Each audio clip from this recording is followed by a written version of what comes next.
Hello and welcome to another episode of The Fuck Did I Just Watch? With your host, as always, Kyle McLemore. This week we'll be recapping and reviewing the latest action comedy from comedian and podcaster Bert Kreischer. It's The Machine.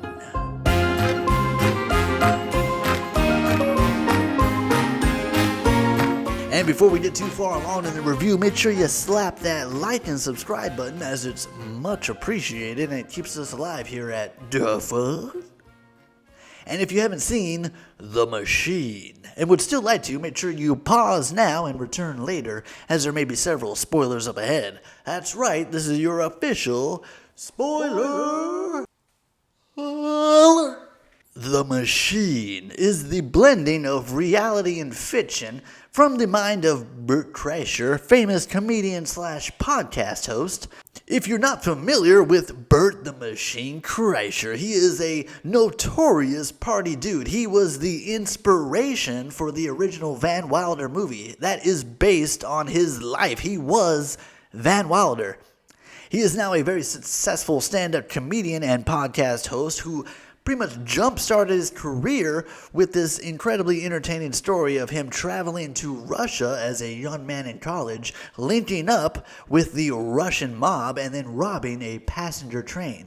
The story of The Machine takes that true life story of Bert Kreischer and extends it into this fictionalized action-adventure sequel. And so we'll talk about some of the performances in the film, starting with The Machine himself, Mr. Bert Kreischer. Outside of stand-up or the occasional comedy skit, this is Bert Kreischer's acting debut. And although he's not really playing like a different person, he's just kind of playing himself. Having said that, he does do a pretty good job acting in the film. He does do a good job of relating the realism across the screen. It does come off as authentic because it's basically just him being himself. And as you would expect from a seasoned stand-up comic, his comedic timing is on point. All of his jokes land wonderfully. He is legit really funny in this film, but the real highlight for Mr. Kreischer is all of his action sequences. He has some really surprising and really great action. I think that was one of the parts of this film that caught me a bit off guard in a good way, was how surprisingly well done his action sequences are. The Machine also stars Jimmy Tatro, who maybe you remember from when he blew up on his own YouTube channel, blowing up with lots of college humor a few years ago. He also starred in the Netflix series American Vandal.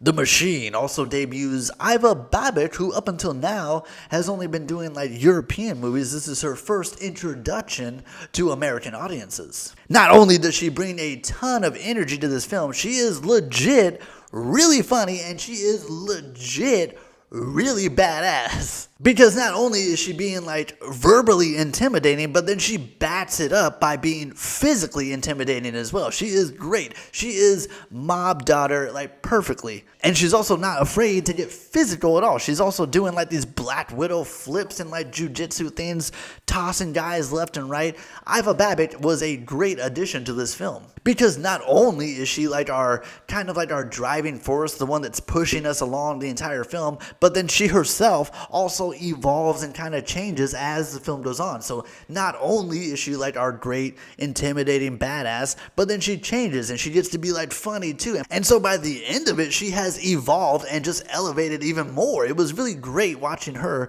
throughout the entire film. Jimmy Tatro doing an amazing job in this film as well. Not only is he doing a great job, but he helps to elevate the entire film as well, because not only is he doing a great job by capturing what it is to be a young party Bert Kreischer, but he also does a great job of keeping the audience on his side, because he just has a lot of traits and characteristics that could tilt towards being a dick, or tilt towards being a douche. Those traits and characteristics, plus he ends up robbing a passenger train full of people he knows. It's just a role that is very easily you could see this character as a dick. You could see this character as being really not likable because of all the things he does. But Jimmy Tatro is so good at being charming and making you feel that he does feel bad about some of the stuff he does, so it keeps you on his side.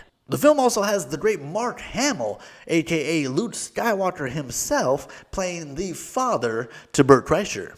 The visuals in The Machine are actually quite stunning. There is some surprisingly good cinematography throughout this film, something that I was not expecting going in at all. And when you consider that the majority of this film takes place at night, that doesn't stop the movie from being like extremely well lit. It's never like too dark. There are multiple fight scenes and all of the choreography is well done. It's never confusing or feels muddled or just like, who's that guy? It's all very well done. It's all very clean and crisp and everything looks really, really great throughout the film.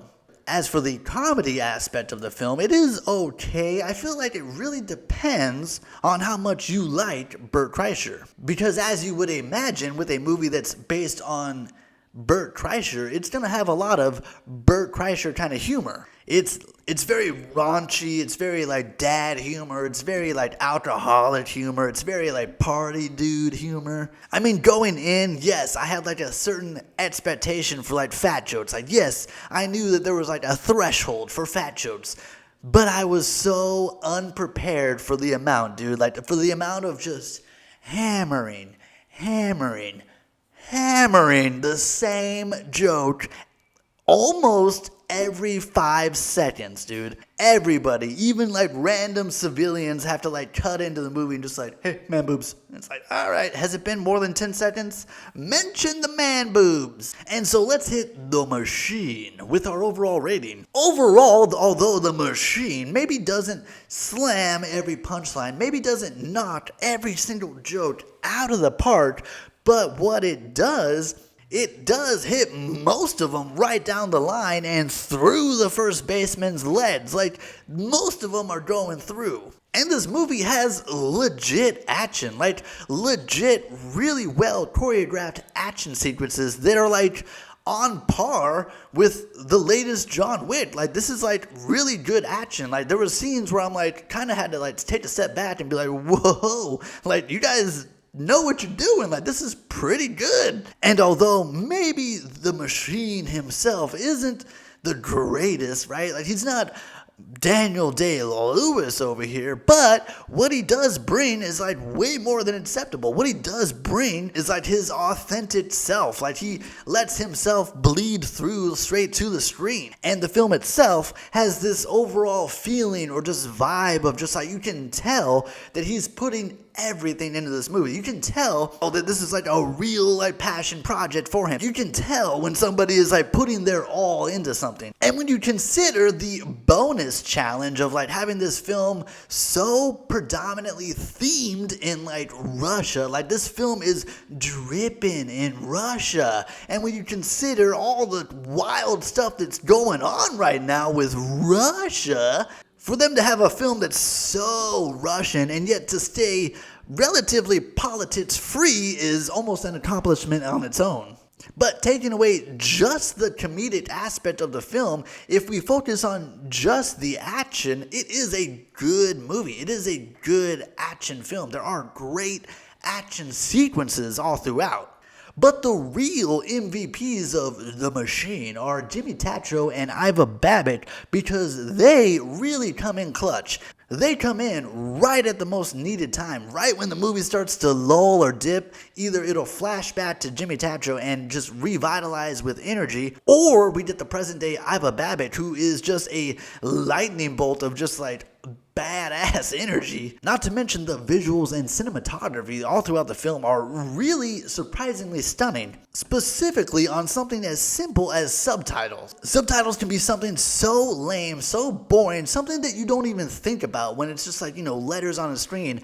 But The Machine does it in a way where it's like even something as you wouldn't even think of like as subtitles are done in a way that's like visually entertaining. The way that the font is, the way that it's like sideways or lined up with the train and like it comes in with the train, or it just like, you know, scrambles and turns to English. It's visually appeasing. If anything, it just shows that the filmmakers were more willing to put in more work and more effort to make it a more visually appealing, like, subtitle. It looks great. So overall, we're gonna hit The Machine with a C+.